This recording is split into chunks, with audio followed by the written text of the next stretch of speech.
all parts of the nation they come, as they have been doing for the past 12 years. Early September, here at Indianapolis, Indiana.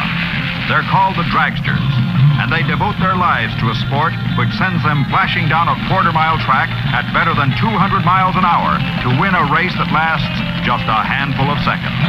The place, Indianapolis Raceway Park. The event, the NHRA Nationals, drag racing's top challenge in the race against time.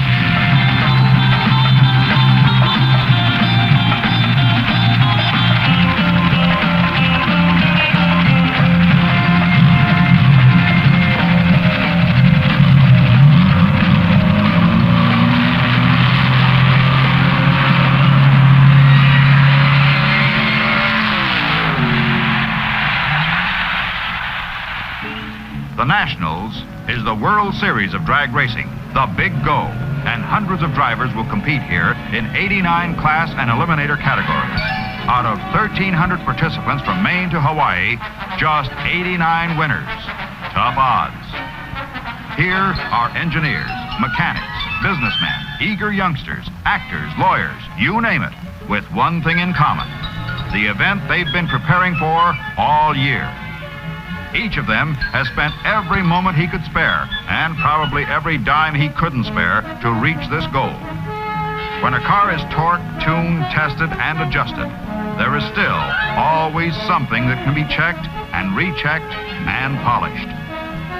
Drag racing is a family sport. Why? Because it's all part of America's 50-year love affair with anything on wheels.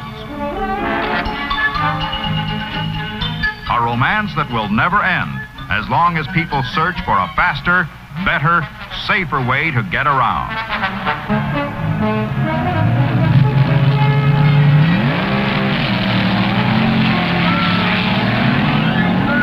Here at the largest auto racing event ever presented, the combined total horsepower charging through the quarter-mile course totals more than 5 million.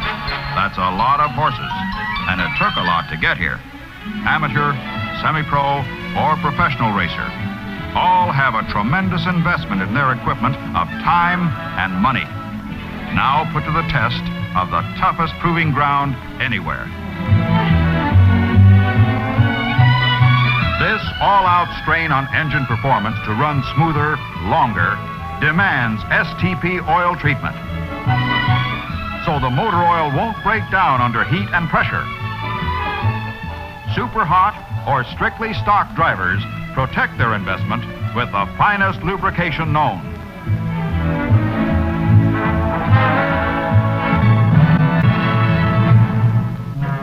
First of all, in drag racing, a car has to be classified. It must be assigned to a specific category and checked and rechecked for strict adherence to NHRA rules for safety.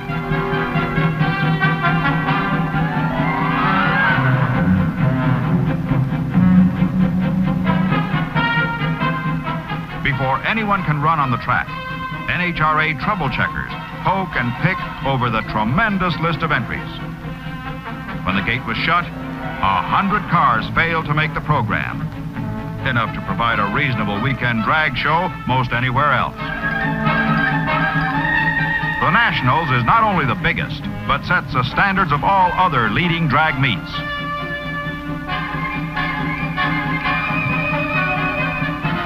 During the 5-day event at the Nationals, 130,000 fans are on hand to see what the best can do. Drag racing today is big business and serious business. It isn't just a bunch of wild kids tearing up and down a highway. Drivers and mechanics are automotive engineers. Test everything a car can do in just 440 yards. Speed is essential, but control is the most important element of all. Why are the rules so strict? Because there are always some who will try just a little too hard.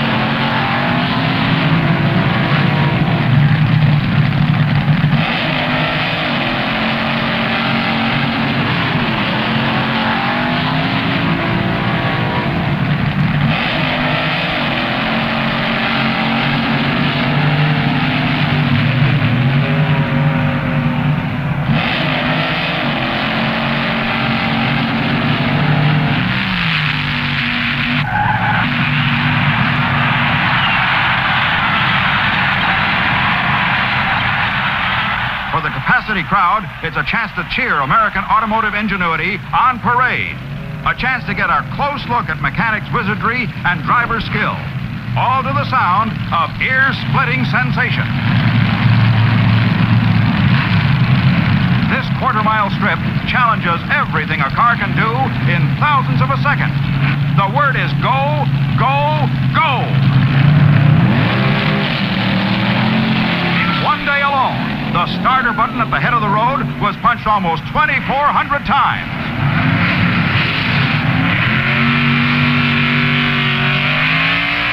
Run by run, the fight against the clock goes on.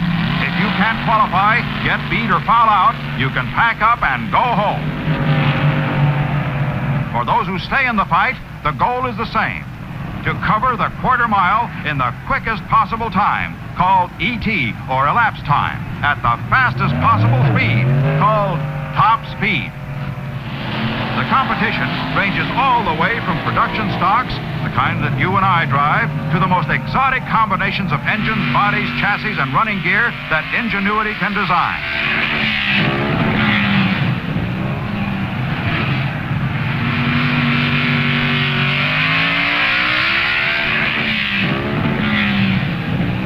The kings of the quarter mile are the dragsters, invented for super acceleration. Inventiveness in drag racing takes many shapes and forms.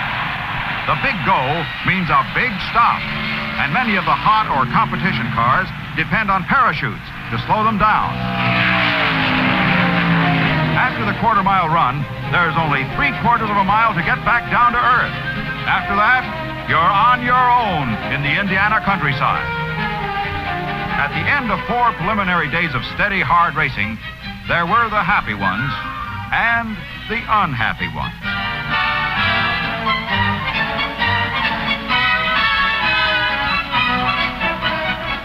The margin of victory was sometimes very slight, often only 1/1000th of a second. Almost a third of the field had to break all previous records to stay in competition.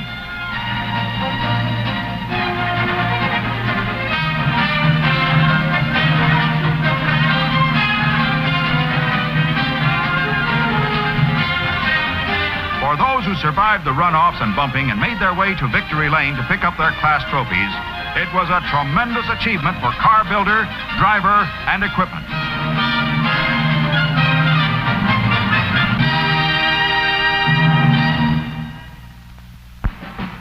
Finals day at the Nationals, when drag racing's annual Eliminator champions are decided.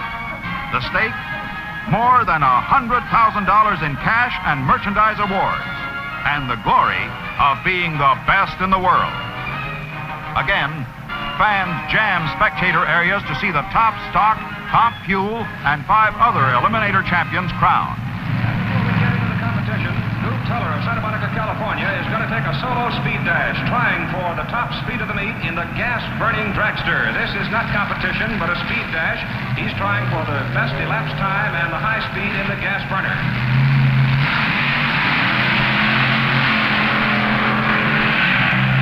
Group Teller, Santa Monica, California. He's quick. He may have it.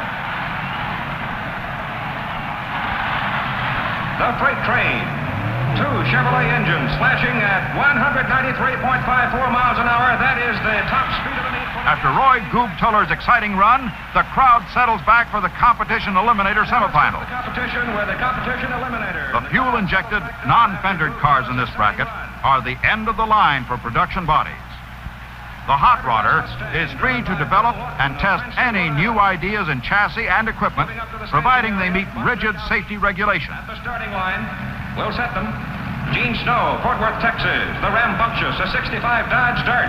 And a lot of stories about this car. Notice how carefully they move them up there. Move them in, and you'll see the staging lights lit, and then they go thundering away. The competition eliminator.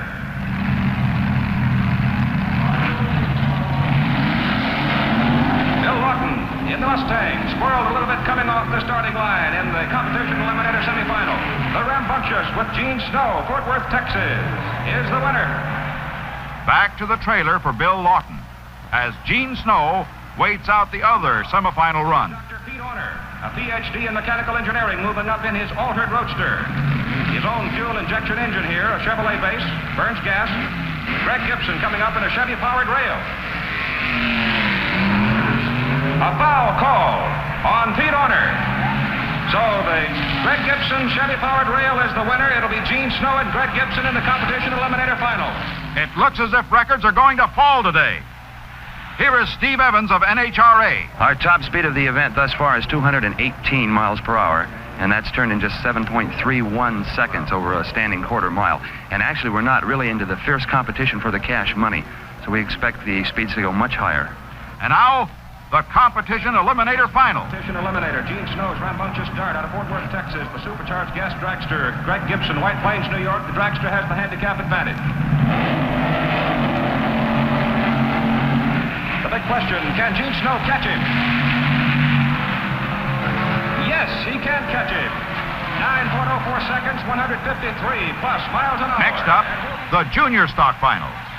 The top stockers run about 10 miles an hour faster, but crews of junior stock eliminator cars work just as hard for a shot at their title. Indianapolis National Drag Racing Championships would go to a new category, the junior stock competition. The tires and exhaust system, about the only difference on these cars from the vehicles that you would see on the street using gasoline for fuel. Dave Kempton out of Arcadia, California. Automatic transmission, 62 Plymouth. Ernie Musser, Reading, Pennsylvania. 4-speed shift Corvette.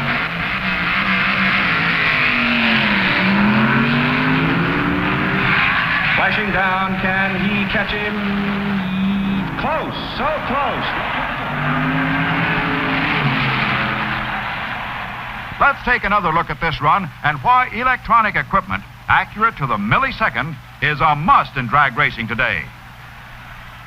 It couldn't be much closer. Dave Kempton is the winner, the new junior stock eliminator champion. A great run in a tough battle. Here at Raceway Park, Indianapolis, Indiana.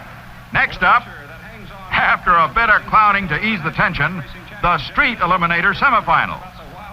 The top of the line, self-start, drive them on the street type of cars are ready to go. The modified cars using full street equipment, headlights, and horns, that type of equipment.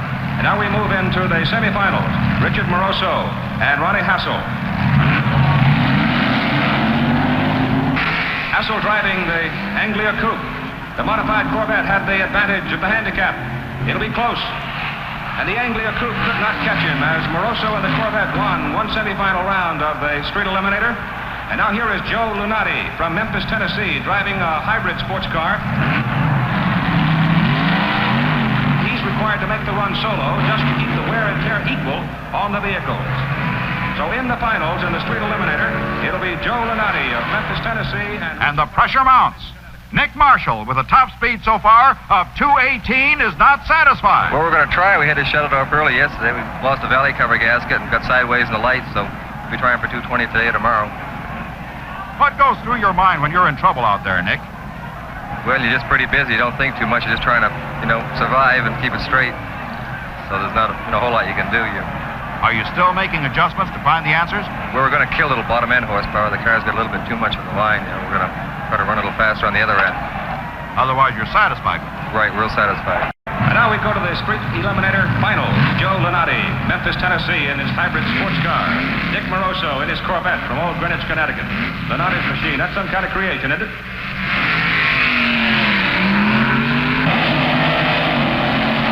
Dick Moroso off the line with a handicap advantage. The question is, will Lunati be able to catch him at the top end of the stretch? And he does. Joe Lunati winning. Speed 133. This year, a super eliminator bracket has been added to the separate supercharged class winners from those that aren't supercharged. We go to the supercharged eliminator division. Many types of supercharged automobiles. Semifinals. Eugene Atkins, Memphis, Tennessee, in a fuel dragster. Vince Tarantola, Ridgewood, New Jersey, in a super coupe. Dragster's got to catch up. To do it, he'll have to go 200 miles an hour. Did he do it? Yes, he did. Let's stop the action on the finish line to see just how really close it was. Gene Atkins just winning.